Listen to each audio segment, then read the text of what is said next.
Have you ever stopped to wonder, why are you, you? Not just the fact that you're walking down the street or drinking coffee, but the deeper awareness that lets you know what you are doing. That reflective spark, that's consciousness. It's the shift from instinct to identity. I don't claim to have the answers. I'm not a philosopher or a mystic. I'm simply someone who's been drawn to the question, just like you. Years ago, I watched the sun rise and caught myself thinking, why does this feel like anything? In the last video, we followed life's path from cells to sentient beings. Now, we turn inward, to the mind itself. How did ancient survival mechanisms evolve into something capable of self-reflection? Is consciousness a byproduct of evolution, a glitch, or something far more profound? Our brains don't just process the world, they model themselves, creating feedback loops that give rise to awareness. From neurons firing to moments of awe, this is the story of how survival became our soul. Let's explore why we don't just live, we think and wonder. Enter, a fish, darting through a coral reef, light flickering off its scales as it senses danger and bolts. No hesitation. No thought. Same as when you catch something you would think could hurt you on the corner of your eye and you duck. Just a response. That's survival. Pure, immediate, and ancient. Billions of years ago, life was built on these kinds of reactions. Cells gravitated toward nutrients. Worms flinched at vibrations. No inner dialogue, no reflective pause. Just action. But somewhere along the evolutionary timeline, that simplicity began to shift. Brains became more complex. By the time mammals entered the picture, survival wasn't just about reacting. It involved memory, learning, and intention. A dog hears a strange sound and pauses, ears alert.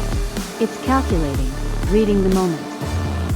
That pause, that inner hesitation, that's a seed of something else. Not just responding, but watching the response. A primitive form of awareness. I've felt it too, on a trail, hearing a sudden rustle. My heart races, my body tenses, but my mind is already asking, was that a snake? Just the wind? That internal gap, between sensing and reacting, is the doorway into consciousness. Let's zoom on the brain itself. This intricate network of billions of neurons firing like a city at dusk.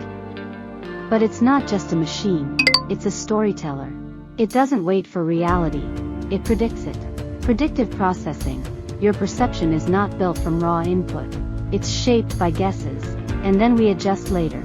Even the earliest animals relied on this trick. But we took it further. We don't just anticipate the world, we anticipate ourselves.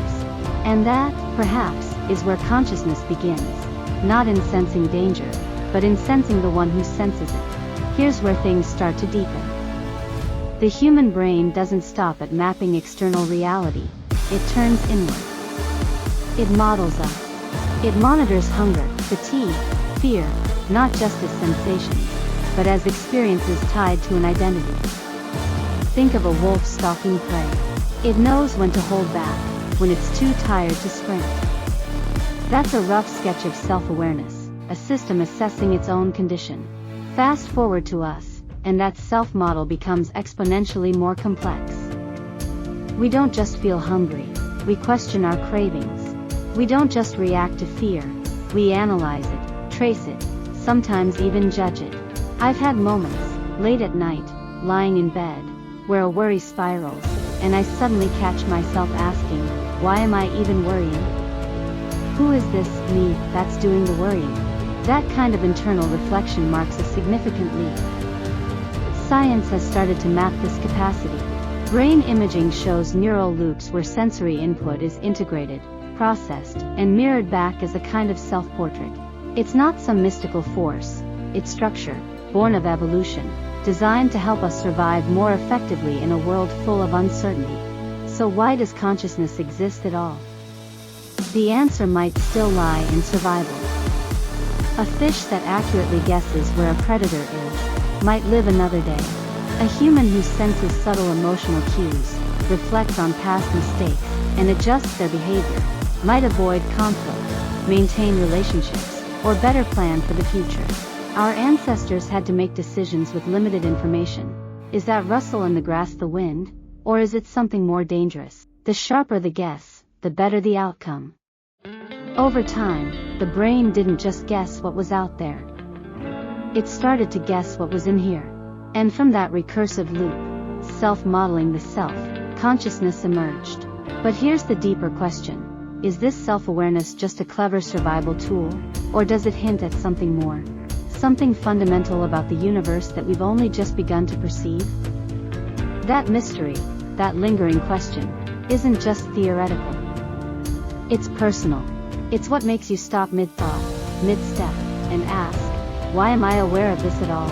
Think of consciousness as more than just a linear process. Instead of your brain simply reacting to the world, it loops back on itself. It not only sees, but it sees itself seeing. This feedback, this recursive awareness, might be at the very heart of conscious experience, and it has a structure. It depends on 3 core functions. First, it creates a working model of reality. Your brain pieces together sights, sounds, memories, and predictions to form a coherent picture. Second, it engages in competition. Different signals and interpretations compete for attention. And third, it adds self-monitoring, questioning its own conclusions, recalibrating based on internal feedback. Consider crossing a busy street. A horn blares. Your body reacts, but so does your mind. You note your fear, your tension, your thoughts. That's self-awareness, thinking about thinking, is the loop at work. It's not a trick of language or philosophy. It's something your brain evolved to do, and it may be what gives rise to our most human experiences: learning, regret, wonder, reflection. The evolutionary roots of this loop are deep. As creatures developed more complex nervous systems, they needed better ways to assess not only their environment, but their internal state. From the cautious sparrow to the watchful wolf, awareness became an advantage.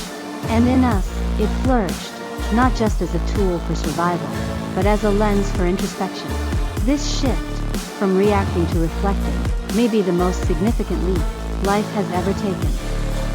And if that's true, then consciousness isn't just an outcome of evolution. It might be its highest expression. This recursive model of mind, this consciousness loop, isn't a recent invention. It's the result of countless evolutionary refinements. We model not just the outside world but our own place in it. We don't just react to noise. We wonder if we're overreacting. We analyze our past, worry about the future, and contemplate our actions in ways no other species appears to do. I've caught myself doing this in mundane moments, sitting in traffic, wondering why a small comment earlier in the day bothered me so much. That's the loop, still running, even in quiet moments. It's the system checking its own balance, analyzing itself as much as its surroundings. Brain imaging studies reveal how various regions of the brain, especially those in the prefrontal cortex, engage in self-reflection, emotional regulation, and predictive modeling. It's a system built to optimize behavior, but it brings with it the capacity for rumination, for existential dread, and for insight. That's the power and the burden of consciousness. It gives us tools to navigate the world and ourselves. But it also complicates things. The same brain that evolved to detect patterns in the rustling grass now tries to make sense of heartbreak, purpose, identity. We use the same predictive mechanisms to figure out why someone didn't text back, or what meaning we might find in a piece of music. The loop that once helped our ancestors survive has grown into something far more abstract, and more beautiful. We don't just live, we analyze living. We reflect on our past, imagine possible futures, and shape our decisions with both memory and foresight. We became storytellers, not just to entertain, but to understand. That's what separates us from the fish darting from a shadow. Our awareness loops inward, creating the foundation of mind. Try this simple act tonight. Pause for a moment. Feel your breath, tune into your thoughts, just watch them come and go. Don't analyze or control, just observe. I did this once in a stressful moment, and something unexpected happened. My thoughts slowed down. You're not stopping your brain, but you're watching it work. This kind of observation has real effects. Research on mindfulness and meditation shows measurable changes in the brain. The areas responsible for attention and emotional regulation grow stronger. The default mode network, often linked to rumination and distraction, becomes quieter. You become less reactive, more intentional. And in that space between noticing and reacting, you gain something rare: choice. You don't need to be a monk. You don't need incense or robes. What you need is curiosity, the willingness to become a student of your own mind. Because once you start noticing how your consciousness works, you start influencing it. That's the gift of awareness, the power to shape how you respond, how you think, how you live. Sometimes our minds also guess wrong. Have you ever been absolutely sure someone was mad at you, only to realize later it was all in your head? Or seen a face in a shadow? I once mistook a coat rack for a person and felt my heart race before I realized the truth. That's the predictive mind in action, useful, but not flawless. Still, we can always correct course. Every moment is another chance to update our model, to see a little more clearly. Consciousness isn't a static state, it's a process. A feedback loop of attention and interpretation. And you're at the center of it. We're not just observers, we're editors, constantly redrawing the map of reality as we go. And here's the real weight of it all. Consciousness isn't just something that happens to you. It's something you participate in, every moment. Each choice you make, each thought you entertain or challenge, feeds into the loop. You are not a passive passenger, you are constantly shaping your inner world. Neuroplasticity tells us that the brain isn't fixed. It rewires itself with repetition.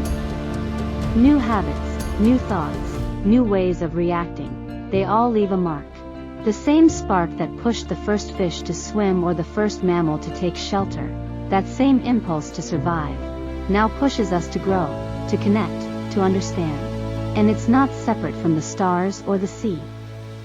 It's the same force, just channeled into our nervous system.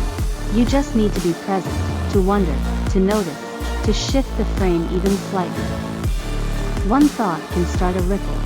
One shift in awareness can reshape how you feel, how you act, how you live. So what will you do with your loop? What belief, what reaction, what version of you might you tweak today, just a little? It's no small thing. You're not just conscious, you're consciousness, doing what it does best, learning, adapting, growing. Consciousness isn't just something we have, it's something we shape, something we live within. We've come a long way from fish darting through shadows. But, where do we go from here? That's what we'll explore in part 3. If something sparked your interest in this video, an idea, a question, a moment, leave a comment below. I'd love to hear what your mind is reflecting on. What's something you felt but never quite explained?